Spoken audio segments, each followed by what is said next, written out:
Hello, everyone, and welcome back to the latest edition of the Jake's Take with Jacob Elyachar Podcast. I'm your host, Jacob Elyachar, the chief content producer and writer of jakestake.com, a pop culture entertainment news website. Now, if you're watching this on YouTube, please give us a thumbs up and please subscribe to my channel. If you're listening to this on any of our audio platforms, please download this episode and other episodes as well. And please also give me a 5-star rating. I would really appreciate it. I am very excited to welcome this guest here. He is the CEO of Mashman Consulting Group. He's the founder of Mashman Investments and Mashman Properties. He's the author of The Personal Branding, a manifesto on fame and influence. And he's also the former host of the Chase the Vision podcast. Please help me welcome Isaac Mashman to the podcast. Jacob, you should be an announcer for WWE, man. Don't mind me chugging my coffee. Excited to be here. Thank you, Isaac. I'm happy to have you here as well. And I think it's a combination of like Arsenio Hall, Oprah Winfrey style education, and of course Johnny, and of course a classic Ed McMahon's Here's Johnny. There we go. All righty, Isaac. It is a pleasure to have you here. So let's get started. So when did you get interested in entrepreneurship? And how did that passion evolve and desire to pursue a career?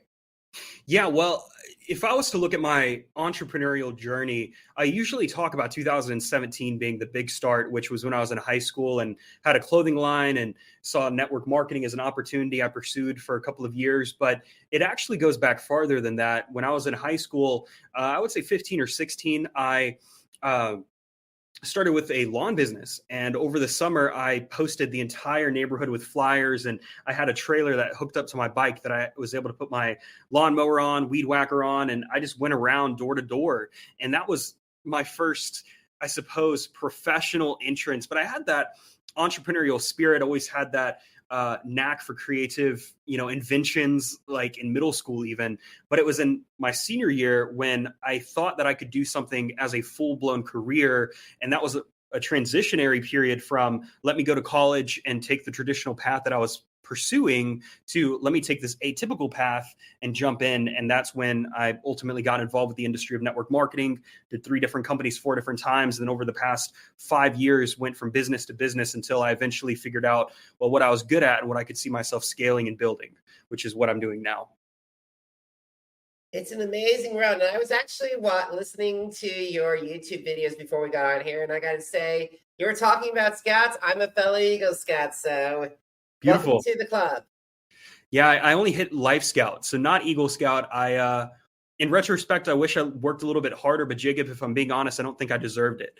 And so I'm not really worried about not hitting that rank. When I don't know if I'll put my future kid in Scouts or not, but it's one of those things where I feel like in order to work for something, you have to deserve it. And I don't feel like I worked enough during my senior year, right before I had a bunch of personal issues. And, I attribute a lot to Boy Scouts, though. That really made me who the man I am today.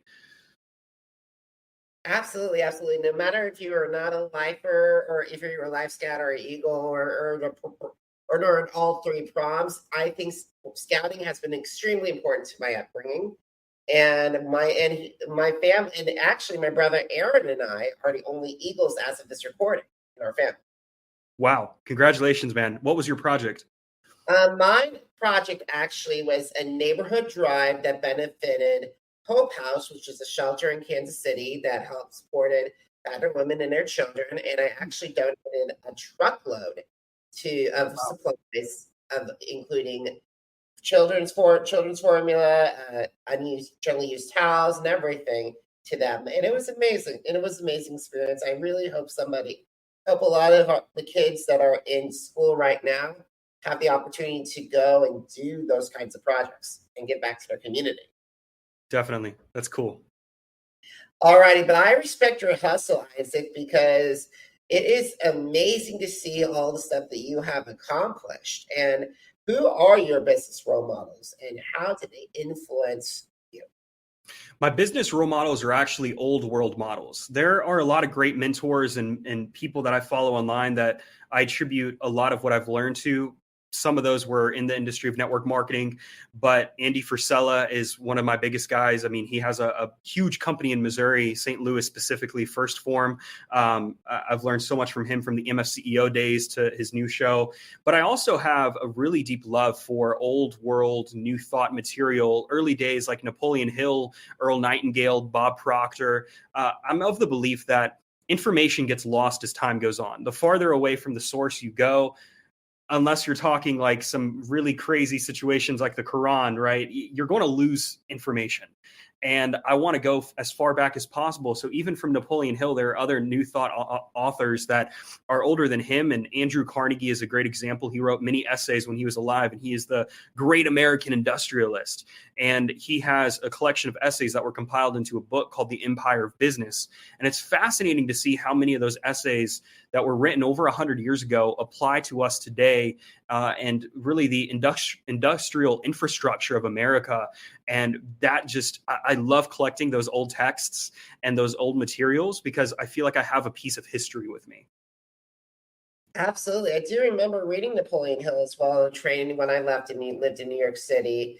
And also, not to mention Dale Carnegie's How to Win Friends and Influence People. And I gotta read, I love reading a lot of the leadership books as well, like from the John Maxwell's of the world. Mm-hmm. It's definitely very fascinating. Yeah, John Maxwell is a legend in the industry. He's been around for longer than we've been alive, which is fascinating to think you can have a career spanning that many. I don't even know how many books he's published in his lifetime, probably 24. Absolutely. And speaking of lengthy careers, like especially with my career, I've always looked to people like Regis Philbin and Barbara Walters, who were in the industry for over 50 years. And I'd rather see myself be in the industry for a very, very long time. Currently, if you count my blogging and everything, it started way back in August 2011. And even though this is the 5th anniversary season of the podcast, it's been 5 years. I think overall, 13 years, and I still have a long way to go, my friend. Yes, but you have entered into, in my opinion, professionally, the top 1% of what you're doing. I mean, most people, when they launch a podcast, only do 20 episodes and they get 20 monthly listeners and they're like, all right, I'm done. And that's why whenever I'm working with a client, I had somebody today who was telling me, he's like, I'm considering launching my own show. And I told him, I said, Josue, you need to wait. And if you're going to do that, make sure you're going into it where this is over a year commitment. This is not something that you're going to do for a couple of weeks or a couple of months and call it a day. You need to go into it with the end in mind of, hey, this is a continual thing that you're working on. Absolutely. And I love, as podcasters, we are able to use this platform to have incredible conversations. I never thought in a million years I would have a conversation with Howie Mandel or reality TV legends like John Brennan, Beth Stolaric of the MTV and Real World Challenge days. I never thought in a million years. Mm-hmm. And the cool thing that you've never even probably thought of in this perspective, my job is personal branding, and a lot of that is reputation management, public relations. It's all kind of underneath that umbrella. Is by being in association with those people, your individual credibility goes up because you can land other guests that are of a higher caliber by saying, hey, come on the same show that Howie Mandel was on. And you can leverage those names by association to boost your own credibility. And that's the wonderful platform known as podcasting. So the people that are normally out of reach for us common folk, right, are actually within reach by just saying, hey, I have a stage. I would love to have a conversation. Absolutely. Absolutely. And we got to get to, and while we're on the subject of podcasting, I want to say this. I'm not, as you said, not a lot of podcasters reach 1 year, but you, my friend, went to 4 years, and that's 3 to 4 years. And that's amazing. So I'm very proud of you. So you hosted the Chase the Vision with Isaac Mashman. So what were some of the most memorable podcast episodes, and how did you think podcasting actually helped you enhance your brand? Mm-hmm. Well, I have to apologize if you're watching on video. The office lights just shut off, and I'm getting the studio set up and perfected. But I had the podcast for quite a long time. It was from 2019. I ended it in 2022, crossing over 100 episodes. And I viewed it in the sense of, number one, this is a good platform to reach new people. Number two is a great way to approach guests that would typically be out of reach that I can now have a conversation with. And it was one of those things where it was cool to have a vehicle that I could get people latched onto and committed to coming back every single time that week, or hey, I have something that I'm sharing. I have something of value, and people see that whenever you have a podcast and building up that committed following. That's why, I mean, now 2 years after the end of my last show, I'm launching a new show before the end of this year, which I'm ramping up and going to be getting that studio set up, called Call It Excessive with Isaac Mashman. And the perspective with the show is, you know, in order to be a successful blogger or podcaster or business person, you have to make a lot of risks and take a lot of jumps. And that would be arguably excessive, right? People would call it excessive to, oh, you're taking all those sacrifices. But I believe that excessiveness is actually a requirement. And so really excited about working on that. That's amazing. That's amazing. So when did you decide, okay, it was time to put your podcast to bed and start this new show?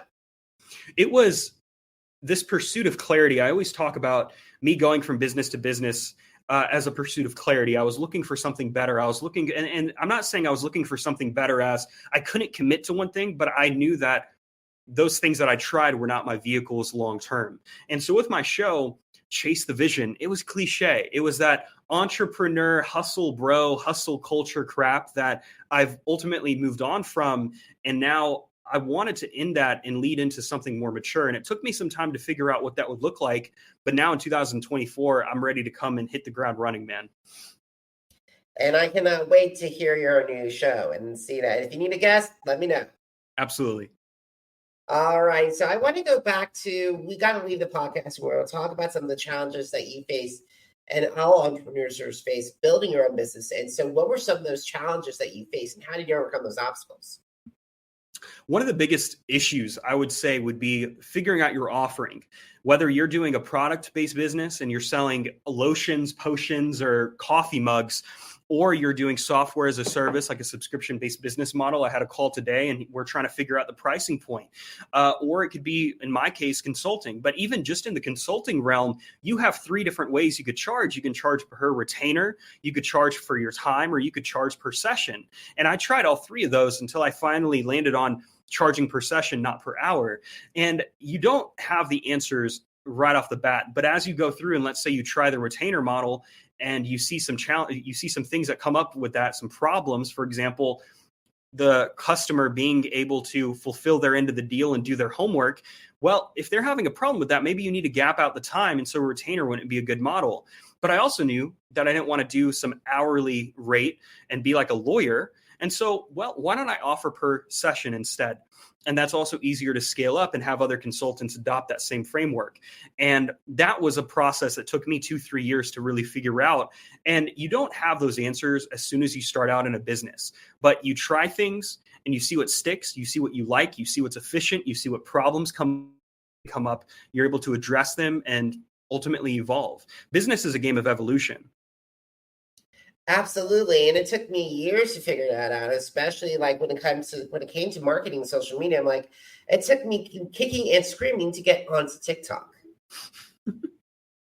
Why do you think that was? I think because I was worried about China, the same old China was going to get my information and my little with privacy. And also the fact that I didn't want to dance or do anything like time consuming because I already have a lot on my plate. With building my brand up, looking for continuing to work on one job, look for work as outside work as well. So it was like time management played a huge role. Mm-hmm. That makes sense. And the cool thing about TikTok though is it's an application where the older generations are actually the fastest growing demographic. It's not that dancing app like it was a couple of years ago. Yes, those videos do extremely well, but if we think about what the purpose of content is, a piece of content can entertain, it can educate, it can connect, and it can inspire or motivate somebody. And as business owners and as podcasters, we tread that line of education, but we oftentimes don't tread that line of entertainment. And that's the challenge that a lot of people face, you know, how they can make a podcast, for example, engaging to where somebody would listen to it, not just for personal development, but for their entertainment. Now that's where having good, high quality conversations and taking clips from the show and, maybe asking engaging questions or specific questions you ask every guest come in to where now you can go and walk those paths, simultaneously.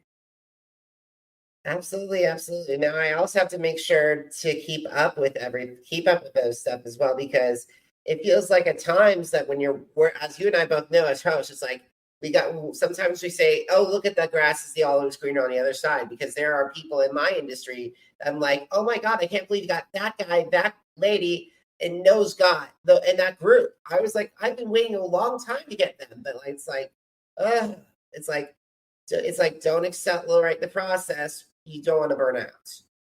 Mm-hmm. It definitely feels like that.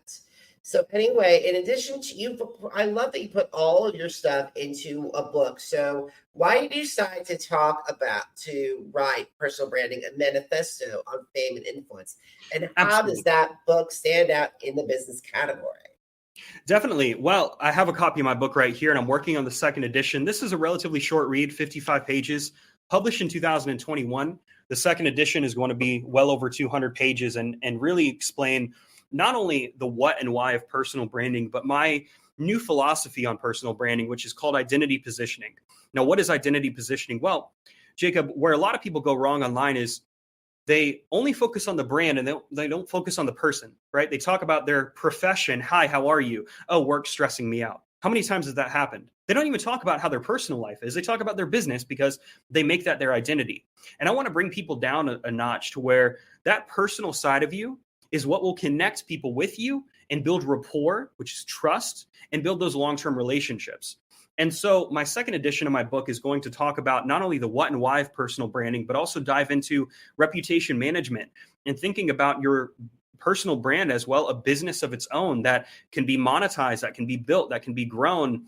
And the cool thing about my book and about the second edition is it's not based off of strategies that work today. So it's not talking about Instagram growth hacking or Facebook hacking or any of that sorts, because there are so many social media books that are out there and they don't work anymore. They don't apply because the algorithm has changed, because the consumer market has changed. But I want to talk about the philosophical and psychological strategies that still apply. So for example, a really easy technique that people can use and adopt that I wrote about in my book is called the power of 3. And that is where you connect with 3 new people every single day, consistently for a year. By the end of a year, you'll have 1,000 new relationships built just by taking a couple minutes of your time every day to send out a new message. Super easy strategy.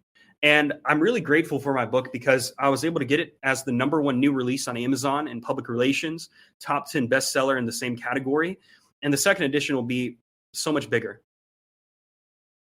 That's amazing. That's amazing. I got to say this.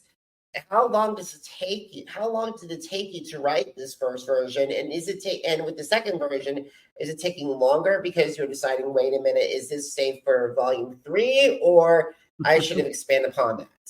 Well, it's interesting because when I published the first edition, I didn't think it would be a series of books. I didn't think it would be a series of editions like a textbook. And the writing process was not difficult, but coming up with the name and the first sentence was. And so one day I was walking, and the best ideas usually happen when you're the most peaceful and you're not stressed out, you're not thinking about much. And I was walking and I had this phrase hit my mind. What if I told you, or what if there was something so powerful? And I was like, man, and that's like the first state, you know, the first sentence. What if there was something so powerful that you could get nations to do your bidding, people to wake up and ask what they can do to support you? And I was like, man, as soon as I had that first sentence, I could write the rest of the book and formulate it. And my process of writing is I like to format the book and have the infrastructure laid out, just like you're building a house. And then I can worry on filling in the gaps and filling in everything else.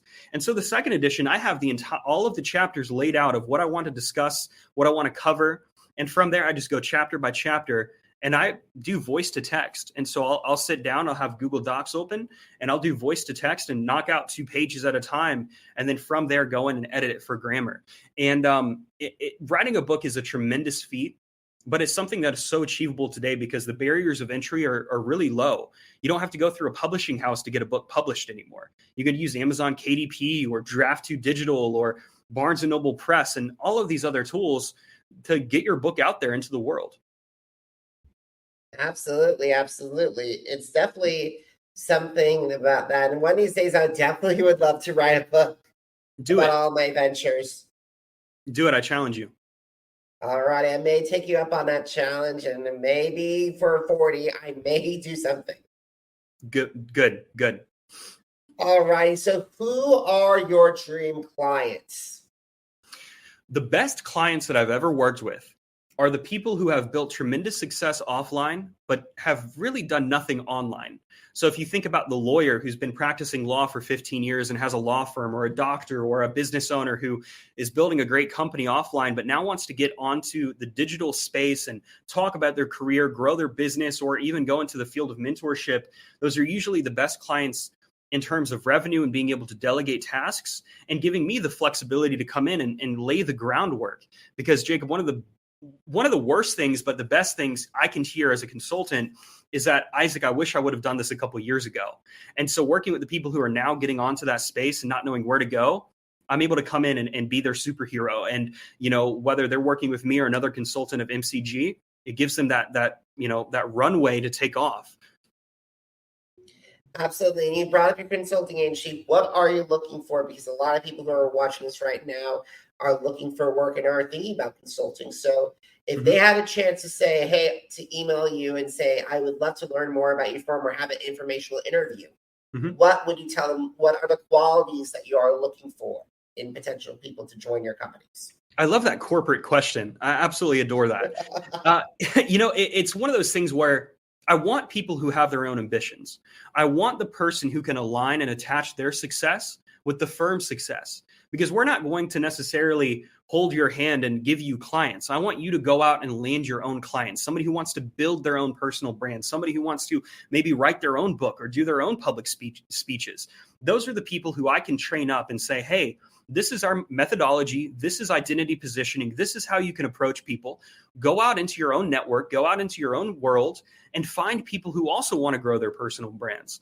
And it's one of those beautiful things where if they're making money, the firm's making money, and we have all of the resources and the training and the backbone and the structure and the credibility that can give them that boost rather than going out and being their own coach, right? I think that a lot of people today are doing personal brand coaching and consulting, and they lack that macroscopic view of it's more than your Instagram page. No, it's everything about you. That is your personal brand.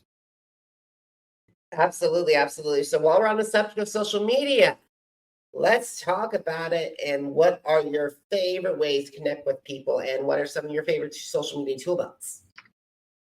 The number one performing piece of content right now is short form vertical video. This is dominated for the past 5 years. I mean, Gary Vaynerchuk was talking about this in 2018 when I was first starting out, and it has continued to grow and progress. That's TikTok, YouTube, Facebook, Instagram. All of these platforms have short form vertical video. That's what triggers the algorithm. And that's also what connects people on more than just the auditory sense, but also now they're able to see you. They're able to feel your emotions, your body language. And that kind of content allows you to really get started without any barrier. You can take 60 seconds and record the video and use an artificial intelligence like captions. AI is what I use, and get a video that looks high quality in a couple of minutes. Absolutely, absolutely. So last question, are you ready? Hit me. Where can my audience find more information about Mashman Consulting Group, Mashman Investments, and Mashman Properties, and also connect with you on social media and also purchase your book? Loaded question. I would say the best thing you can do is run a quick Google search on my name. Go to Google, type in Isaac Mashman. You can see all of my information there. How can I be in the personal branding space if I don't have the ability to say that, right? And so you can also connect with me by going to my website, isaacmashman.com/book. That's where you can purchase my manifesto, or by Amazon. And you can also, to learn more information about maybe becoming a consultant of MCG, go to mashmancg.com or connect with us on LinkedIn. Absolutely. So guys, having missed an episode of the Drake's Take with Jacob Elyachar Podcast, visit our channels on Amazon Music, Apple Podcasts, iHeartRadio, Podchaser, Spotify, and Spreaker. Jake's Take with Jacob Elyachar, JACOBELYACHAR. Now, are you on social media? I'm on social media too. Let's connect and visit my channel on Facebook, Instagram, Threads, Twitter, YouTube, and TikTok. It's Jacob Elyachar, JACOBELYACHAR. Want to know what's going on with America's Got Talent? Want to see more of my interviews or maybe a music review? Visit the blog that started it all, jakes-chick.com. Once again, jakes-chick.com. Isaac, thank you so much for taking time out of your schedule to talk with me today. I really appreciate it. Jacob, the pleasure was all mine. Can't wait for a second conversation. Absolutely. And guys, thank you so much for watching. Thank you so much for listening. Until next time, have a great one, everybody. Goodbye.